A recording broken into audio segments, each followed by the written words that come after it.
all set on that? We're ready. Okay, thank you. So the genesis of this legislation is around the state, a lot of localities are starting to strike more and more bike lanes all over the place.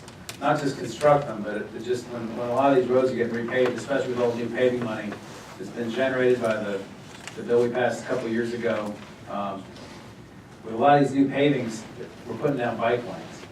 And the problem that's developed, at least that I've observed personally, and it's been a real problem in the district I represent, is that all these new bike lanes, coupled with all these navigation programs like Waze and Google Maps, you have a lot of folks that are using secondary roads to commute that didn't used to use them.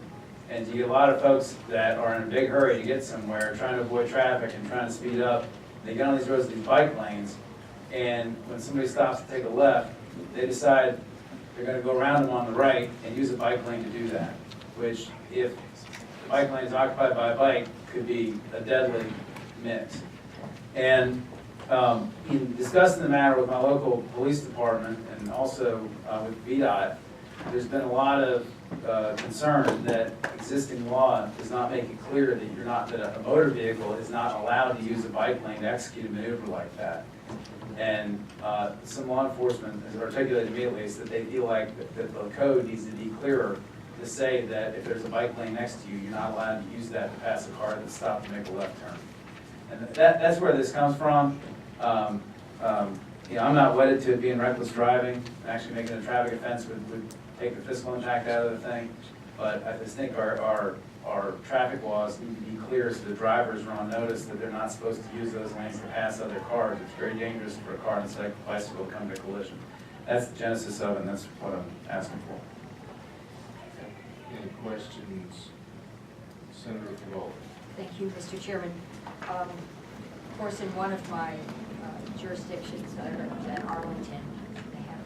They have lots of bike lanes, and unfortunately, many of the travelers, especially those driving vehicles, they drive in the bike lanes if there's not a bicycle in the bike lane. There's no signage and there's just no signage. People think that there are multiple lanes, even though, they usually have a bicycle drawn on the pavement. So my only comment is, I think this is a very good idea.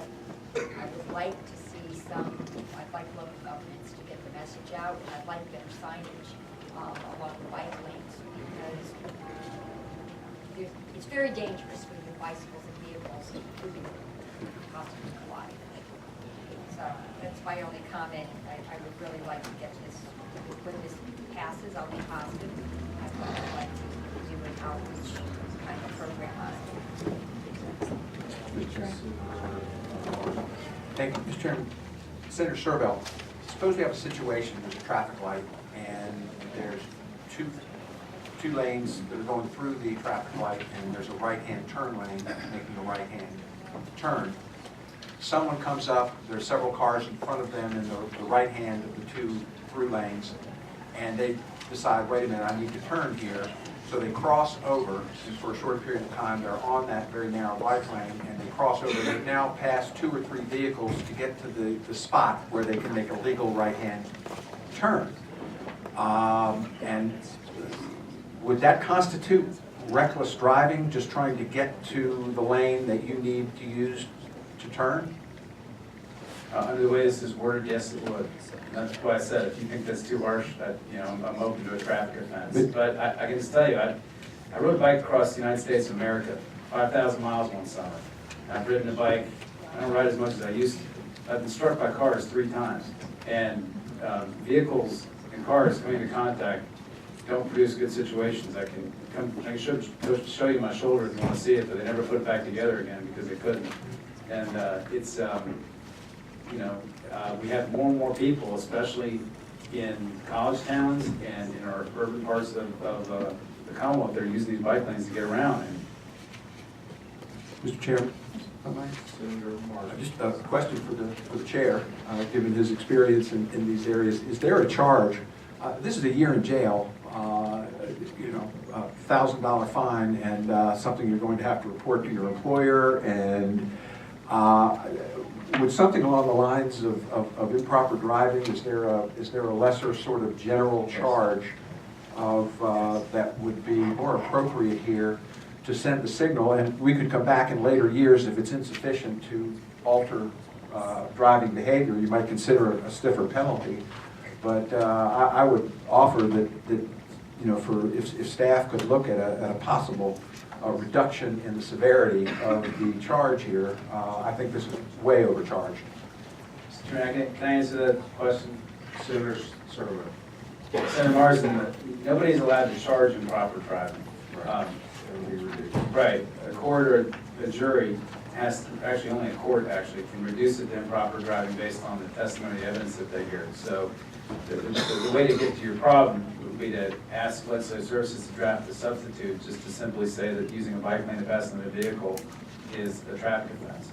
And that's all you have to do. I know there's several people here, and Senator McClellan, I'll get to you just a second, but to clarify a couple of things. Most bike lanes are on the right.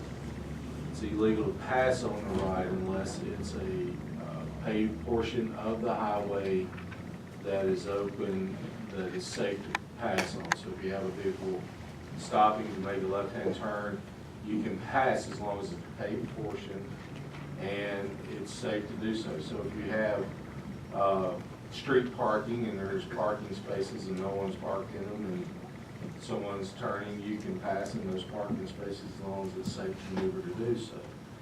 The only time there's ever any charges is if you leave the paved portion of the highway and then it's improper passing on the right shoulder. So there is a law already, but because this is a paved portion, it's legal to do it. The only reduction that you could have is a traffic infraction passing on a bike lane. That's the only option that you would have if you reduced it from reckless driving. So there's already an improper passing on the right. I think if you run over the bicyclist, you're in bigger trouble than passing on the right, and there's laws to protect you from that. But I'll let Senator McClellan, she's an attorney, and she can weigh in on that. Well, Mr. Chairman, I guess I have a question similar to the one you've already answered, but slightly different, and then sort of a comment. Isn't it also illegal, and I don't know whether it's a charge or an infraction, if you pass someone and you don't check your right-of-way? Because I was in an accident recently where someone tried to pass a truck that was stopped and hit my car, and they were given a ticket, a citation. I just don't know what, and I thought I heard the police officer say, failure to yield the right-of-way. So if someone passes and hits a bike, I think they can be charged with failure to yield the right-of-way. My concern with this bill is here in the city of Richmond, we have recently turned several existing traffic lanes into what are probably shared lanes. And there's a lot of confusion among the residents of those neighborhoods who, what's the difference between a shared lane and a bike lane? And I'll take Grove Avenue. If you're ever down by Libby and Grove, it comes two-way. And the right lane has the bike sign, but my understanding is the definition in the code of a bike lane is it is marked for a preference for bikes. Now, if I'm driving down Grove Avenue and I see that bike marking, I'm not going to know is this a bike lane or a shared lane, but I know it's a paved lane that for years I could drive down whether I'm passing someone or not. And now, per se, if I go to pass on the right, even if there's nobody in that lane, I could be charged with reckless driving, which is a misdemeanor. And I can tell you my constituents would lose their minds if that happens. Because there's already, you're right, this is a college town, there are a lot of bikers, we have done everything we can to make it safe for them. But I don't think they'd be ready to quite go that next step. Now, I think if this were a traffic infraction, that'd be a different story.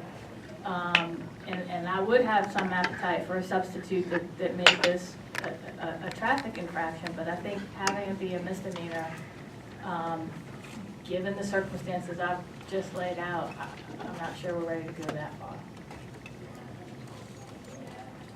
Okay, Senator Newman.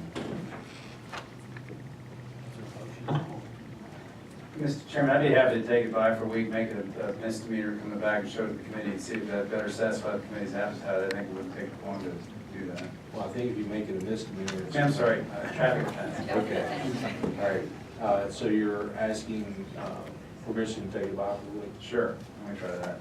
Is there any? I have another bike bill that you're gonna have to hear next week anyway, I'm vulnerable users, so it might, I've seen that one too. yeah.